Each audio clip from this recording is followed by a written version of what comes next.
C'est l'histoire. C'est l'histoire d'un type. C'est l'histoire d'un type qui voulait. C'est l'histoire d'un type qui voulait changer.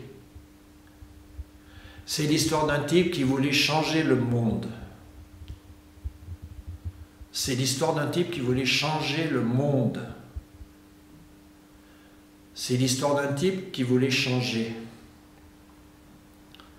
C'est l'histoire d'un type qui voulait. C'est l'histoire d'un type. C'est l'histoire. C'est. Bonjour Pierre. Oui. Comment es-tu venu à la poésie? Oui. Ça fait longtemps. Ça fait longtemps. Il faut que je me remette là-dedans. Je sais pas. Est-ce qu'elle est venue à moi? Est-ce que je suis venu à elle? Est-ce qu'on est venus tous les deux en même temps, au même endroit? J'habitais Toulon. J'allais à l'école. J'avais 15 ans. Et j'ai lu de la poésie. J'ai lu de la poésie, ça m'a complètement... c'était mon truc, quoi. Je me suis senti... j'ai essayé en même temps d'autres choses. Et donc ça s'est vraiment décidé, disons, à 16 ans. Voilà. À 16 ans, j'ai fait du rugby. J'ai été cadet à un moment dans l'équipe de Toulon, mais jamais très sérieusement. J'ai pas fait des grands matchs ni rien. Et je me suis aperçu que j'étais pas fait pour ça, que j'étais pas assez, j'aimais pas assez prendre des coups ni en donner, quoi. Donc j'étais pas fait pour ça. Après, j'ai voulu être musicien de jazz, mais ça c'est un peu plus tard. Là, j'avais quand même 18 ans. Saxo ténor. Très beau saxo ténor doré, et mes parents ont fait un geste merveilleux, ils m'ont acheté un Selmer qui est un beau saxo et j'ai joué pendant un moment, très content. Et puis après, là aussi, je me suis dit, je suis pas fait pour ça, je serai jamais du niveau intéressant, je serai jamais qu'un petit Toulonnais blanc qui arrive même pas en dessous de la cheville de John Coltrane ou de ces gens-là, ou de Sonny Rollins ou de Charlie Parker. Donc j'ai renoncé aussi. J'ai essayé la peinture, j'y ai rien compris. Tu vois, une couleur j'y arrivais, 2 couleurs je comprenais plus, et 3 couleurs ça me semblait, je savais pas pourquoi ça marchait pas. J'étais incapable de comprendre qu'est-ce qu'il fallait faire pour que ça soit mieux. Voilà, j'essayais, si c'était mieux c'était le hasard, je savais pas pourquoi. Et la poésie, la littérature en général, d'ailleurs l'écriture en général, pas de problème. Pas de problème, ça a marché dès le début. Après j'ai fait un peu de journalisme, j'ai fait des stages dans des journaux et tout. Chaque fois que j'écrivais quelque chose, il y avait des gens qui arrivaient, qui me serraient la main, qui me disaient « Bravo, c'est bien ». Je disais « Ah bon ?» Ça m'avait paru facile. J'ai pas eu le mur qui m'arrive comme ça et qui dit tu iras pas plus loin, ou si tu vas plus loin, tu sauras pas pourquoi tu es allé plus loin. Ça sera un hasard et après tu vas te... Voilà. Donc la poésie, c'était ouvert. J'ai lu évidemment beaucoup. Tout ce qu'on peut lire, les Espagnols, les Garcia Lorca, tous ces gens-là. Et j'ai eu ma période René Char, mais j'ai un peu rompu avec René Char parce que je me suis dit j'arriverai pas non plus à faire mieux que lui, donc je vais faire du sous René Char. Pareil avec Paul Éluard. J'ai essayé l'humour à la Jacques Prévert, et je me suis dit c'est à la Jacques Prévert. Et vers 18 ans, ça a été les pique-niques américains. Et là, j'ai eu mon style, sans faire exprès, quoi. J'ai trouvé mon truc, et disons qu'à 19-20 ans, j'étais ce que j'écris maintenant. C'est-à-dire, si je te lis maintenant un poème que j'ai écrit à 19 ans, tu ne feras pas de différence avec un poème de maintenant, et ça m'arrive d'ailleurs de lire des poèmes très anciens, et les gens ne s'aperçoivent pas, quoi. Donc ça s'est fait comme ça. Quel rôle jouez-vous dans le film de votre vie ? En êtes-vous l'acteur, le réalisateur? En êtes-vous le spectateur, le regardeur, le voyeur, le mateur, l'auditeur silencieux, touriste de vous-même? Quel rôle jouez-vous dans le film de votre vie? En êtes-vous le cascadeur, figurant, spécialiste des trucages et des effets spéciaux? En êtes-vous le scénariste? C'est vous qui écrivez les dialogues? Vous doublez-vous vous-même? Est-ce votre voix qui parle? Quel rôle jouez-vous dans le film de votre vie? Obtiendrez-vous le prix du meilleur second rôle? Meilleur espoir? Pire désespoir? Êtes-vous une valeur émergente, grimpante, triomphante, déclinante, stagnante, confite, déconfite, coulante, dégoulinante, écrasante, écrasée? Quel rôle jouez-vous dans le film de votre vie? Vous vous êtes trompé de film. On vous a refourgué un scénario d'occasion, un rôle truqué d'avance. Savez-vous faire de vos échecs une nouvelle chance? Vos chutes vous permettent-elles de rebondir? Quel rôle jouez-vous dans le film de votre vie? Vous ne ferez croire à personne que vous en êtes réellement le producteur. Qui vous produit? Qui vous finance? Qui paye? Qui met le fric? Qui tire vos ficelles? Qui vous modèle afin que le film de votre vie soit un bon produit sur le marché? Le film de votre vie ne doit montrer que des scènes heureuses, positives, des scènes de bien-être. Souriez, souriez sur Facebook. Mettez votre image retouchée, dites que tout va bien sur Facebook. Et dans la vraie vie, la vie réelle, tirez la gueule, râlez un bon coup, dites que rien ne va in the real life.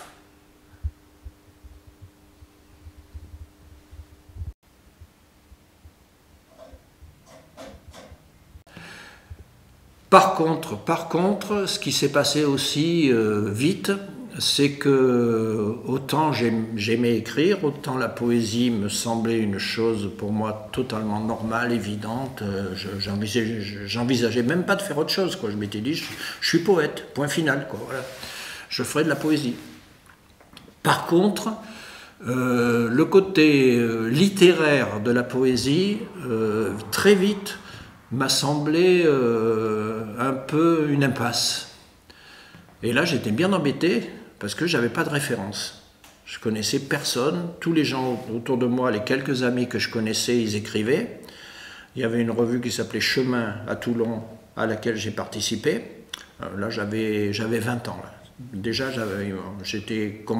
on connaissait un peu mon nom. Voilà. Avant, personne ne connaissait. Et je me disais, je ne vais pas passer ma vie entière assis sur mon cul, sur une chaise, à un bureau, à écrire. Il me manque quelque chose, véritablement, et je ne savais pas quoi. Donc j'avais un ami peintre, Jean-Pierre Le Boulch, qui était comme un frère, avec qui on a fait beaucoup de choses ensemble. À Toulon, on était les deux, quoi. Il y avait Le Boulch et moi. On était les deux à faire certaines choses. Et j'allais dans sa petite chambre de bonne qui était son atelier, et ça sentait la peinture. C'était la térébenthine, hein, c'était l'essence, l'huile, quoi. L'huile de lin. Il me montrait des trucs. Je disais, merde, il peut me montrer des choses. Moi, qu'est-ce que tu veux que je te montre? Je vais pas te montrer un poème. Il me montrait des tableaux. Il se baissait, il ramassait un truc. Et voilà, j'ai dit, mais ça, c'est génial. Moi, jamais je vais clouer un morceau de bois. Je vais jamais rien faire. La poésie, on fait rien. Quand on est là, il n'y en a pas d'activité. Et je me suis dit, j'ai besoin de ça. Je ne vais pas finir ma vie recroquevillé comme ça à mon bureau, entouré par les livres, dans le silence, sans odeur, sans saveur, sans goût, sans rien. Et dès une vingtaine d'années, j'ai commencé à faire des choses physiques, des objets, des choses comme ça. Et puis j'ai cherché aussi, au niveau culturel, j'ai cherché qui avait fait ça avant moi. parce que j'en connaissais aucun. Je connaissais vaguement les surréalistes, quoi, les collages, ou les calligrammes d'Apollinaire. Mais c'était encore sans relief, quoi. C'était le calligramme d'Apollinaire, ça sent rien, ça n'a pas de saveur. Et les collages, pareil, quoi, ça sent la colle. Ça sent la colle. Voilà, et donc j'ai cherché, voilà. Et j'ai commencé à avoir cette activité d'artiste que je trouve géniale, même d'aller acheter des vis, des clous, du matériel, de porter un truc, scier, tu vois, c'est une vraie activité, quoi. Et tu as pas froid, tout simplement. Moi, j'ai écrit dans des conditions où je sentais le froid qui m'envahissait, quoi. Je ne savais pas comment faire, le froid montait par mes pieds, montait à travers mes chaussettes, je ne savais pas quoi faire. Et je te raconte une petite histoire. J'avais à la campagne, j'étais au rez-de-chaussée, il y avait une chienne des voisins, qui n'était pas à moi, une petite chienne, vachement gentille, qui venait me voir. Elle s'appelait Diane, je me rappelle. Et Diane, elle se mettait à la fenêtre, parce qu'elle n'était pas grande, tu vois, donc elle se posait à la fenêtre, elle me regardait comme ça, elle me voyait, j'étais assis en train d'écrire, et ou de taper à la machine parfois, mais écrire à la main en général, quoi.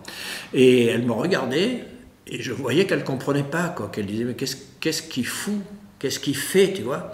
Et je lui disais, attends, je suis en train d'écrire un truc, on ira se promener tout à l'heure, je finis, tu vois. Et elle me regardait. Et puis je me disais, si j'étais en train de scier un morceau de bois ou de souder avec des étincelles, elle verrait que je fais quelque chose, elle comprendrait. Mais je disais, elle ne peut pas comprendre, elle ne peut pas comprendre mon activité. Donc j'ai dit, si les animaux ne peuvent pas comprendre ce que tu fais, c'est pas une bonne activité, c'est une mauvaise activité.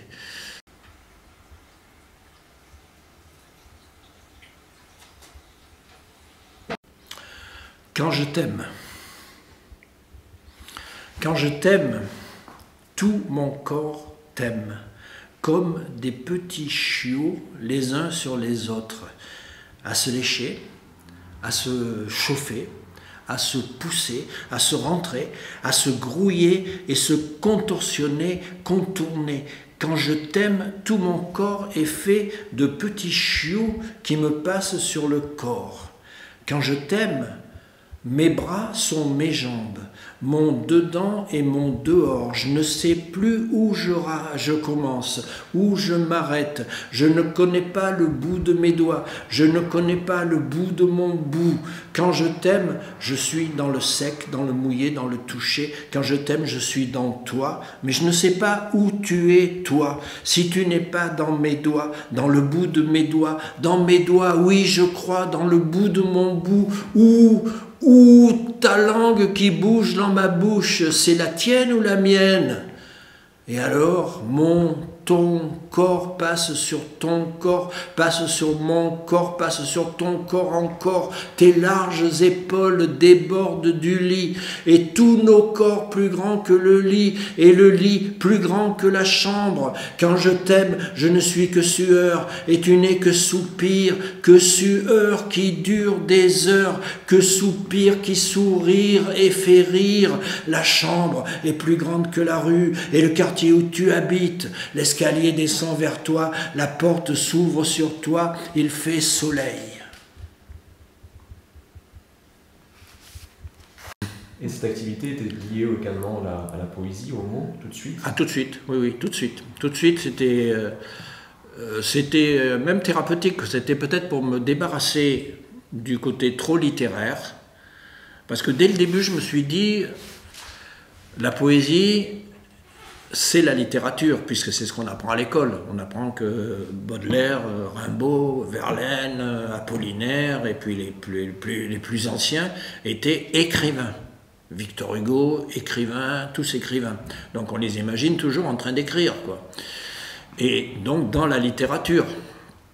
Donc si tu es poète, tu dis je suis dans la littérature, je suis la dernière roue de la charrette de la littérature, à tous les niveaux, niveau édition, niveau librairie. Je suis à Toulon, dans les librairies, il n'y avait pas de poésie actuelle, rien, quoi.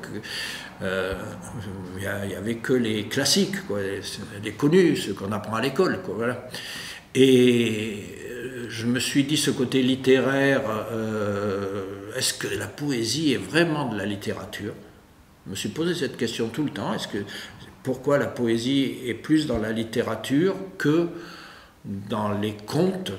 Si on prend des millénaires de gens qui ont parlé, qui ont raconté des histoires, si on leur disait vous êtes dans la littérature, ils ne savaient même pas ce que c'était que la littérature, quoi. Et c'était des poètes millénaires dans le monde entier. Il y en a eu des millions comme ça.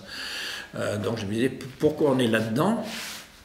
Et après, je me suis plus relié aux arts visuels, parce qu'après j'ai vu toute l'histoire. J'ai vu Dada, j'ai vu les futuristes, j'ai vu que Victor Hugo était aussi peintre, j'ai compris beaucoup de choses qu'à l'école on n'apprend pas, ou à l'université on n'apprend pas ça, on t'apprend que monsieur il écrivait. Moi j'ai suivi des cours sur Paul Éluard, c'était Paul Éluard, il a fait ça à telle date, il a fait partie du surréalisme, il a écrit, et puis c'est tout. Voilà. Il m'a fallu plus longtemps pour comprendre que Paul Éluard avaient eu des histoires avec des femmes, qu'ils avaient fait des photos avec Man Ray, qu'ils avaient fait plein de choses comme ça dont on ne parle jamais, quoi, voilà. Et il n'a jamais été un poète de la voix ni rien, mais même un enregistrement de Paul Éluard était mouvant, parce qu'il a une voix qui tremble un peu. Il tremblait réellement, en vrai, il était Parkinson. Ouais. Et donc ce petit tremblement dans sa voix est touchant. Voilà. Un comédien qui dit Éluard n'aura pas ça, quoi, n'aura pas ça. Mais c'était des gens de l'écriture avant tout. Ils avaient que dans la tête, ils avaient de faire des livres. C'était ça le but. Voilà. Moi, je fais des livres aussi, évidemment. Pour moi, la poésie, c'est une question d'écriture. Mais je ne peux pas me satisfaire de ça. J'ai besoin vraiment... Donc pour moi, la poésie, au début, c'était élargir la poésie. Et puis maintenant, c'est même pas élargir, c'est qu'elle est là, qu'elle est là, qu'elle est là. Je pense même pas que ça, c'est un livre, que ça, c'est une œuvre, et que je sors, quand je fais ça, je sors du livre, j'y pense même pas. Ça se fait naturellement, c'est des activités pour moi. Moi, j'appelle tout ça poésie. Est-ce que tu as rencontré à l'époque d'autres personnes comme toi qui étaient sur la poésie qu'on appelle poésie concrète, visuelle, etc. Enfin, est-ce que tu t'es rapproché d'eux? Est-ce qu'ils t'ont influencé? Alors, j'ai essayé, j'ai cherché. J'ai cherché les poètes. Donc à Toulon, il y avait cette revue Chemin, j'étais le plus jeune de toute la revue. À Marseille, il y avait une revue qui s'appelait, on pourrait presque dire qui s'appelle encore, parce qu'elles ont fait énormément de choses, qui s'appelait Action Poétique, dirigée par Henri Deluy, et là avec beaucoup de poètes, et là j'étais encore le plus jeune de tous, Jean-Jacques Vitton, tous ces gens, et Liliane Giraudon, et là, à l'époque, c'était que de l'écriture, que de l'écrit. Par contre, il y avait Nice. Voilà, Marseille, Toulon, Nice. Et Nice, complètement spécial, pour plusieurs raisons, parce que c'était un foyer d'artistes. Yves Klein, Martial Reiss, Armand, César, qui avait des rapports. Et il y avait Ben. Voilà. Et Ben était vraiment le carrefour incontournable si on avait envie de quelque chose d'un peu nouveau, d'autre chose, on avait envie que ça change. Donc Ben, pour moi, était incontournable, mais c'était un point d'interrogation, Ben. Il avait une très mauvaise réputation, on le prenait pour un farfelu, pour un petit provocateur, un petit roquet qui mordait les mollets des grands et qui était jaloux. On le voyait comme ça, quoi. Ce qui n'est pas totalement faux, mais il en joue très bien. Et surtout, il a porté quelque chose dont personne n'avait vraiment conscience à l'époque, sinon un petit groupe, mais il a porté Fluxus, il a porté quelque chose d'international. Il était relié au monde entier, il était complètement international, tout en étant provincial, revendiqué. Et il y avait des amis qui avaient à peu près mon âge, Daniel Biga, poètes un peu plus âgés que moi, mais qui avaient des rapports avec la poésie visuelle.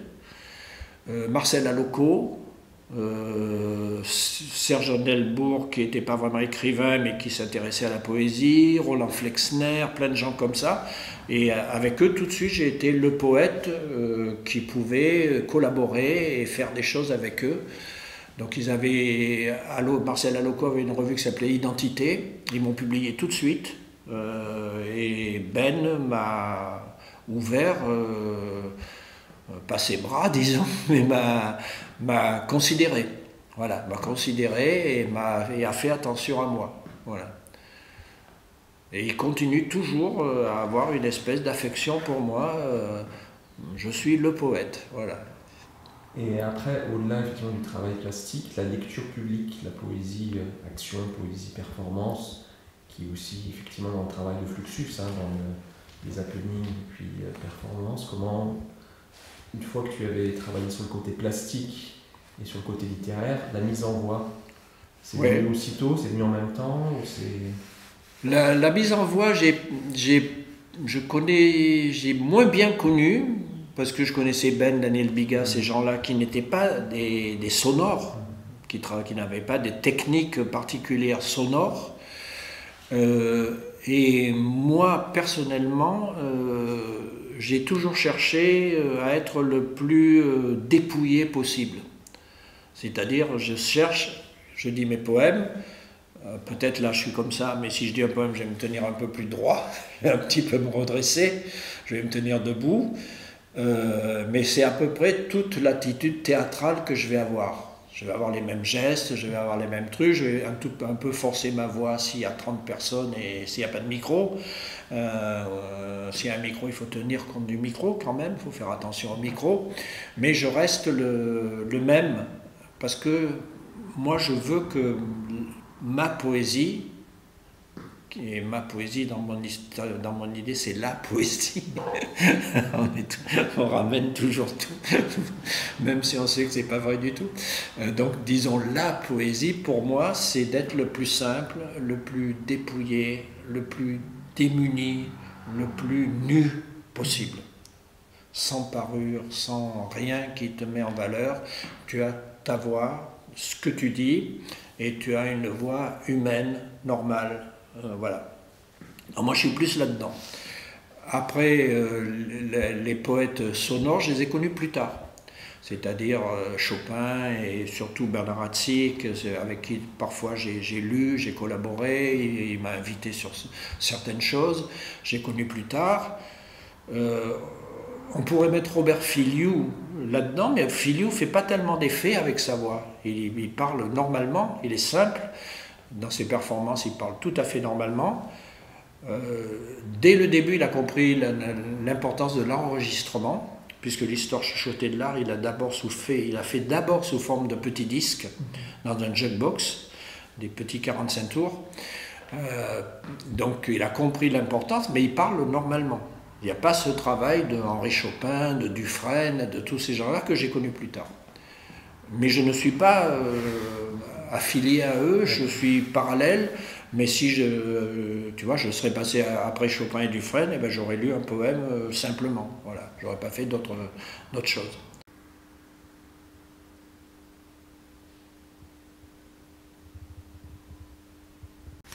Les animaux dans la nature. Les animaux dans la nature ont beaucoup, beaucoup de défauts. Les animaux dans la nature ont trop de réalité. Ils sont poussiéreux, ce qui ne met pas leur couleur en valeur. On ne les voit pas. Ils se dissimulent derrière les arbres, dans les forêts. Les animaux dans la nature sont méchants. Ils ne nous aiment pas. Alors, nous avons coupé les arbres, vendu le bois pour faire du papier. Et sur ce papier, nous avons imprimé les images des animaux. Nous aimons les images, et les images nous aiment. Elles sont bien plus belles que ne le furent jamais les animaux qui ont disparu dans la nature. Qui a disparu? sur l'écran de l'ordinateur, avec la lumière qui vient de l'intérieur, ils rutilent. Ils sont si beaux, avec leurs couleurs qui ont gagné en intensité.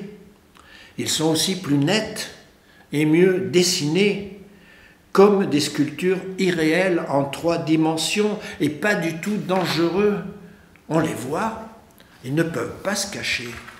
Il n'y a plus d'arbres, plus de forêt. On les regarde quand on veut et aussi longtemps qu'on veut. Ce sont nos amis, nos frères. Nous formons une grande famille que nous célébrons sur les écrans de nos ordinateurs. La grande famille de la vie, la nôtre, pas la leur. Ils sont morts, c'est la vie de nos ordinateurs, des écrans de nos ordinateurs. Et quand nous regardons sur les écrans, quand nous regardons leurs images, nous avons la larme à l'œil. Et nous ne savons pas pourquoi, mais nous avons aussi comme un trou en nous. Et tu parlais de Robert Filiou, tu l'as rencontré à quelle période et comment effectivement votre amitié, son travail t'a influencé réciproquement? Je pense que j'avais 25 ans, quelque chose comme ça.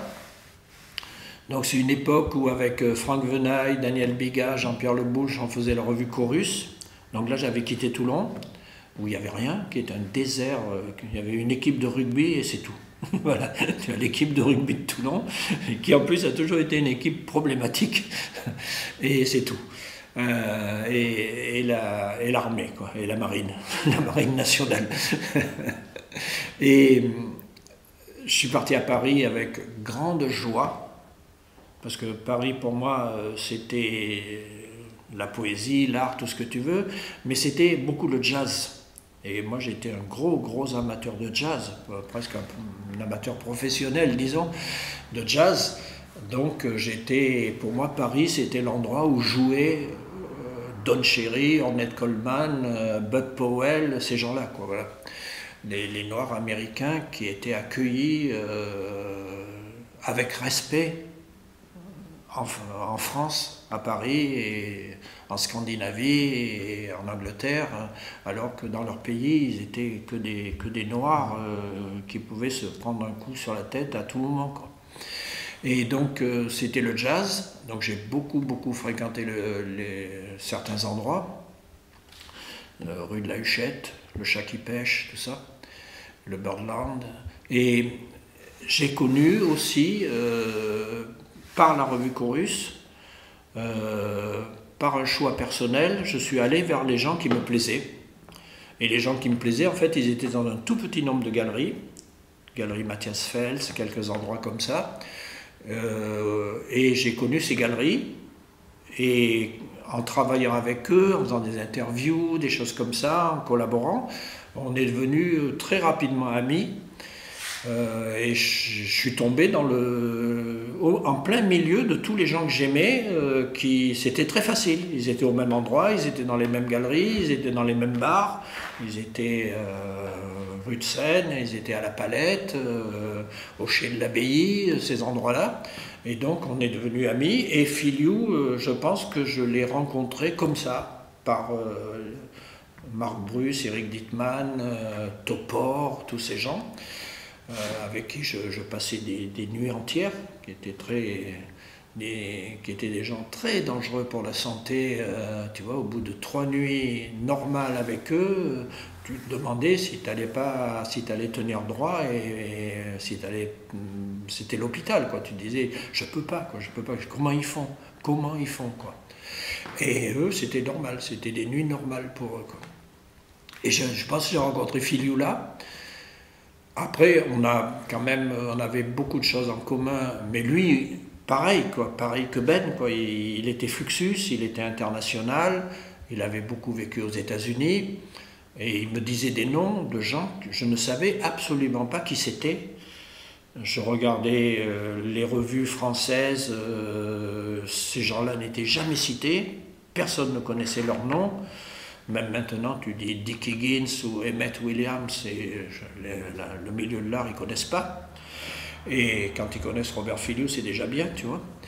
Et donc j'étais devant un territoire inconnu, de gens que je ne connaissais pas, plus des noms japonais, des femmes japonaises, j'avais jamais entendu leur nom, je ne savais pas qui c'était, quoi.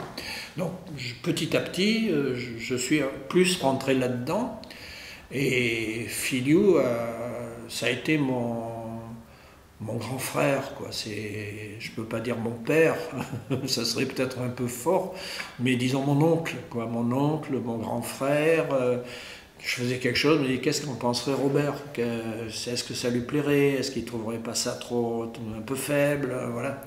Voilà. Comme que lui, il avait la même chose avec Daniel Spoeri. Daniel Spoeri, il appelait Tonton. C'était son oncle, quoi, Tonton. Et Daniel Spoeri, qui avait quelques années de plus que Filiou, et quelques années de plus dans la notoriété aussi, était la référence de Robert Filiou amicalement. C'était le... Voilà. Donc il y a un peu cette histoire que tu as besoin de figures tutélaires pour exister légitimement, pour avoir la légitimité de faire ce que tu fais sans te dire est-ce que c'est des conneries, est-ce que je suis un rigolo, est-ce que je perds mon temps, est-ce que je suis un provocateur, voilà. Et si tu as ces figures tutélaires, c'est-à-dire des gens d'avant qui ont fait des choses, tu es légitimé, tu n'es pas jugé d'une manière illégitime, quoi. Tu dis je fais ce que je fais, je sais ce que je fais, je le fais. Voilà. C'est le même problème pour les femmes. J'ai bien vu ça avec Orlan, Annette Messager, toutes ces femmes, il leur manquait avant elles quelques figures qu'elles auraient pu connaître personnellement, quoi, pas des figures dans les livres abstraites, dans d'autres pays. Il y a une femme plus âgée qu'elle, c'est Louise Bourgeois, sauf que Louise Bourgeois, au moment d'Orlan et d'Annette Messager, n'était pas connue. Donc elle est plus âgée, mais elle a commencé beaucoup plus tard à être connue. Donc c'était pas une maman, ni une grande tante, ni une grande sœur. Voilà. Donc on a besoin de ça, et Filiou, il n'avait pas. Il avait personne avant lui. Il est arrivé, et lui aussi, pendant très longtemps, et même maintenant encore, n'est pas mis au même niveau de sérieux que Armand ou Yves Klein, qui sont dans le marché incontestables, quoi, voilà, incontestés et incontestables. Filiou, pendant longtemps, il a été le touche-à-tout, le bon à rien, bon à tout, bricoleur, pas très adroit, en plus pas très... c'est pas beau, tu vois, c'est pas bien présenté, quoi. C'est fragile, ça tient par des petits trucs, ça peut tomber, tu vois. Voilà, mais lui, c'est lui qui m'a vraiment ouvert. Ouais, je crois que le mot légitime me plaît parce Filiou, il a fait la galerie légitime, voilà. Et ce mot de légitime était très important pour lui. Et quand il faisait des propositions, il se donnait un côté officiel. La République géniale, les tampons, datés, signés, et il prenait toujours date pour des projets qui paraissaient infaisables, comme les monuments aux morts qui sont échangés. Pour lui, il prenait date en disant « pourquoi pas ?» Et je me rappelle parler de ça avec lui, et il me disait, tu vois, les monuments aux morts, il y a les hélicoptères vont passer par-dessus les frontières, il y aura un monument allemand qui sera là, un monument français, et les hélicoptères vont se croiser comme ça, et dans les villages, il y aura des fanfares, il y aura des gens qui vont danser, Je dis, Robert, mais tu connais les anciens combattants, tu vois nos ministres, tout, mais c'est totalement impossible. Il me dit, mais non, c'est tout, mais non, c'est tout à fait possible. Je dis, c'est tellement beau, j'ai les larmes aux yeux quand je t'écoute, mais tu vois pas ce que c'est que les anciens combattants en France et en Allemagne. Tu vas prendre un monument aux morts dans une ville et tu vas l'emporter. C'est pas possible. Il me disait, mais si. Voilà. Donc il prenait date parce que dans son esprit, au niveau officiel, sa proposition devait être recevable. Voilà. Il avait confiance. Il avait confiance. J'ai dit, mais ça, je lui ai posé plusieurs fois la question, est-ce que des fois quand même tu te fous de la gueule du monde quand tu fais une œuvre où c'est presque rien, les gens la voient même pas, ton œuvre? Et il me dit non, pas du tout, pas du tout. Et sincèrement, il me dit, d'abord j'ai autre chose à foutre que de me moquer des gens, j'ai autre chose à faire. Et puis non, il avait confiance. Il avait confiance dans ce qu'il faisait, donc il disait, les gens, ils devraient dire oui. Ils devraient dire oui. Donc tu l'as rencontré notamment via Chorus, si tu peux nous dire quelques mots sur cette revue qui est importante effectivement dans l'histoire de l'art et de la poésie. Oui, oui. C'est une revue importante qui est très peu connue, et ça c'est bien aussi. Moi j'aime beaucoup cette idée de choses qui ont de l'importance, mais qui ne sont pas répertoriées comme étant importantes. Voilà, ça j'aime beaucoup, c'est une idée qui me plaît beaucoup. Je trouve que c'est même une chance. Mais oui, Chorus, historiquement, tu tombes à un bon moment, il y a les bonnes personnes, et tu publies des gens, et tu t'aperçois que c'est la première fois de leur vie qu'ils vont faire quelque chose, invité par une revue, par une maison d'édition, tout ça, qu'on ne leur a jamais proposé avant. Voilà. Donc ça s'est produit pour plein. Ils ont fait on faisait un tirage de tête avec des sérigraphies, des lithographies, et je crois qu'on a fait la première sérigraphie de Jean-Pierre Reynaud, de quelqu'un comme ça. On a fait la première interview d'un tel. Donc ça tombe au moment comme ça où les choses se passent, et tu es devant quelque chose que tu ne connais pas. C'est ça qui est bien. Tu vois, cet ignorant. Enfin, moi, je ne recherche pas l'inconnu ni l'ignorance, mais si l'inconnu et l'ignorance sont devant moi, je suis vachement content aussi. Tu vois, c'est parce que tu es attiré par quelque chose et tu ne sais pas vraiment comment faire, comment naviguer, comment faire ton chemin. Et tu as confiance, tu te dis c'est bon, je suis dans un bon truc, c'est une bonne terre inconnue, mais qu'est-ce qu'on va faire réellement avec ça, quoi. Ça, j'aime beaucoup cette idée. Donc la revue Chorus, on avait des propositions, on avait de Sarkis, de Boltanski, d'Annette Messager, qui étaient sollicités par personne d'autre à l'époque, quoi.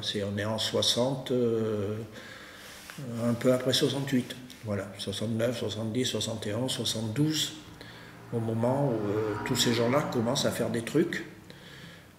Même Monory, Peter Clasen, qui commencent à peine à être connus, quoi. Voilà. Plus que, voilà, Eric Dittmann, Topor, Kudo, des gens comme ça. Avec Kudo, on n'a rien fait, mais je regardais le travail de Kudo avec des grands yeux, quoi. J'ai été interloqué, quoi. Malaval, il m'interloquait aussi, tu vois. Tu savais, des gens, tu ne savais pas, la prochaine expo de Malaval, tu n'avais aucune idée de ce que ça pouvait être. Voilà. Et ton travail de poète, alors, en parallèle de cette revue, a continué dans quel sens, enfin, par rapport à ton travail à la fois de poète visuel et effectivement d'écriture? Il s'est continué... j'allais dire naturellement, normalement, et tout, c'est pas vrai. C'est pas vrai. C'est pas j'ai quand même été tenté, évidemment, par faire des recherches. Donc j'ai été tenté par disloquer la langue, par faire des choses qui se rapprochaient beaucoup plus de collage, de casser les phrases, de la recherche. Alors que fondamentalement, je suis un chercheur, mais un chercheur qui va sans casser, sans déconstruire, comme pour dire un mot à la mode, je ne sais pas trop ce que ça veut dire, mais déconstruire, c'est pas trop mon truc, tu vois. Parce que des fois, ça aboutit à une espèce de critique, à une espèce de jugement. Des fois, ça aboutit à de l'ironie aussi, à se moquer un peu de choses. Moi, je ne suis pas trop comme ça. Mais j'ai eu des périodes un peu plus compliquées. Mon écriture s'est un peu durcie, disons, vers quelque chose de plus intellectuel. Et alors que ce n'est pas fondamentalement mon envie. Moi, je suis plus quelqu'un de la vie, du vécu, de raconter des trucs que j'ai pensés, que j'ai vécu dans ma chair, que j'ai vécu dans mon esprit, mais aussi avec mon corps. J'ai envie de parler de la pensée et du corps en permanence, quoi.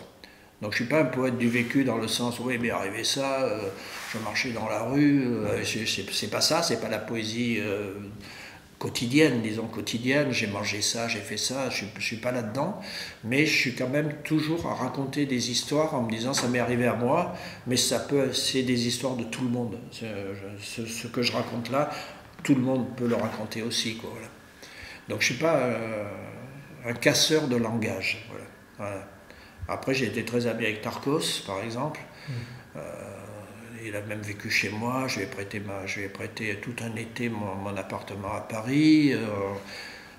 Et lui avait un côté beaucoup plus extrême dans ce qu'il faisait, beaucoup plus radical. Voilà. Mais c'était aussi quelqu'un d'extrêmement dans la vie et capable aussi de raconter des histoires d'une manière très simple. Hein. Ouais, tout à fait. Ouais.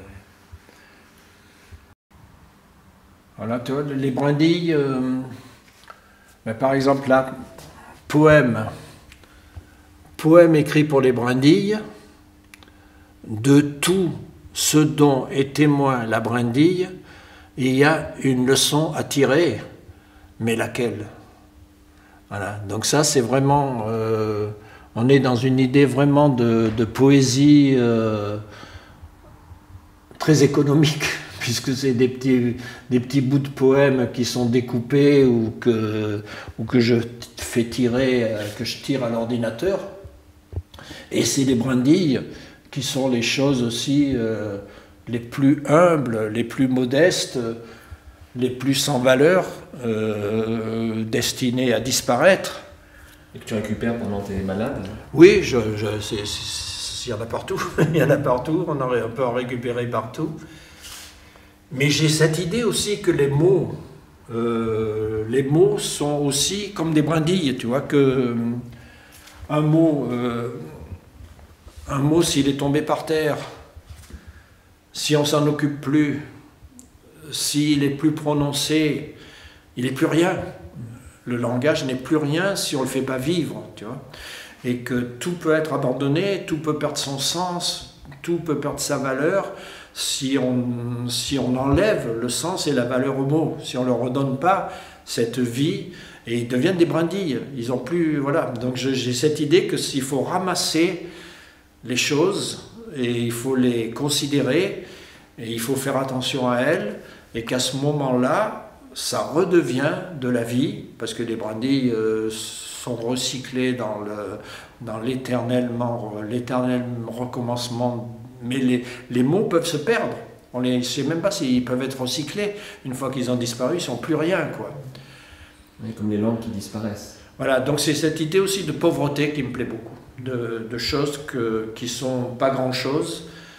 Là, par exemple, ça c'est plus technique. Là, tu as tirage à l'ordinateur.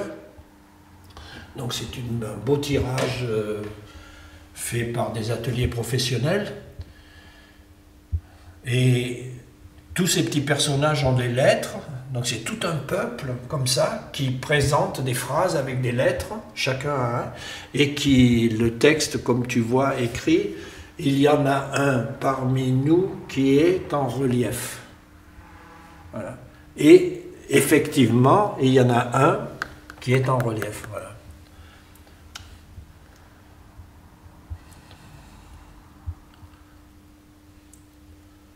Et ça, le travail avec des soldats, des petits personnages qui sont liés à l'enfance, finalement, c'est beaucoup des lettres à la fois de... Voilà, qui sont liées à l'enfance, exactement. Et c'est venu comment, ce travail, effectivement, sur le jeu, sur... J'utilise des choses qui, pour moi, sont extrêmement ordinaires. C'est-à-dire, je cherche l'ordinaire, je cherche la simplicité, je cherche, comme je disais, la pénurie, le peu. Donc, tous ces petits personnages-là, au moment où je les ai utilisés, ils étaient totalement ordinaires. Ils se trouvaient chez tous les marchands de jouets. C'était la marque Starlux, c'était très banal. Mais l'ironie, c'est que quand tu utilises des choses, tous les 20 ans, les choses deviennent collector. Donc tous ces petits personnages sont devenus collector. Je ne peux plus les trouver chez aucun marchand de jouets, ça n'existe plus. Et tu les trouves maintenant chez les brocanteurs un peu de luxe, qui te les vendent 10 € pièce, tu vois. Où je pourrais les acheter, mais à des prix... donc c'est assez rigolo de penser que les choses les plus ordinaires, même ces petites lettres, qui sont des lettres en bois, ça s'appelle... à l'époque, c'était les diamino, ça s'appelle diamino, ça n'est plus dans le commerce. Les diamino n'existent plus, les personnages Starlux n'existent plus. Donc je te dis, c'est l'ironie de de se dire... C'est comme pour les disques, c'est comme pour les vinyles, quoi. C'est devenu collector, voilà. Donc je me dis, un jour, quelqu'un presque achèterait cette œuvre parce que ce petit personnage l'intéresse pour sa collection. C'est assez drôle. Là, les mots sont des miroirs. Oui, les mots sont des miroirs. Donc ça se lit comme ça. Et les mots sont écrits à l'envers. Et tu le lis, voilà, les mots sont des miroirs, tu le lis dans le bon sens. Ça, c'est un peu l'idée aussi de la participation du spectateur, qui est pris dans l'œuvre et qui se projette dans l'œuvre ou qui donne. Par exemple, cette pièce aussi, tu vois, qui est extrêmement simple. C'est deux petits soldats et il y en a juste un qui est sous un verre. Donc ça, c'est une pièce aussi très simple. Vraiment, et j'ai vu des gens qui la regardaient longuement parce qu'ils rentrent dans l'histoire qui est... Moi, ce que j'aime beaucoup, c'est l'idée que tout raconte des histoires. Tu vois, j'adorerais être anecdotique. Tu vois, anecdotique, c'est un mot injurieux. Oh, votre œuvre est anecdotique. C'est une injure dans un certain milieu, et moi je trouve que la vie est faite d'anecdotes, qu'il n'y a rien de plus puissant que de dire un tel a dit ça ou un tel a fait ça, et ça prend une signification spirituelle, métaphysique, ça devient formidable, simplement une anecdote racontée, sans commentaire. Sans théorie, sans quelque chose qui vient l'envelopper. Il s'est passé ça. J'ai fait ça. Il a fait ça. Il s'est passé ça. Il a dit ça. Il s'est conduit comme ça. Moi, je trouve que ça, c'est parfait. Pour moi, on pourrait raconter toute l'histoire du monde comme ça.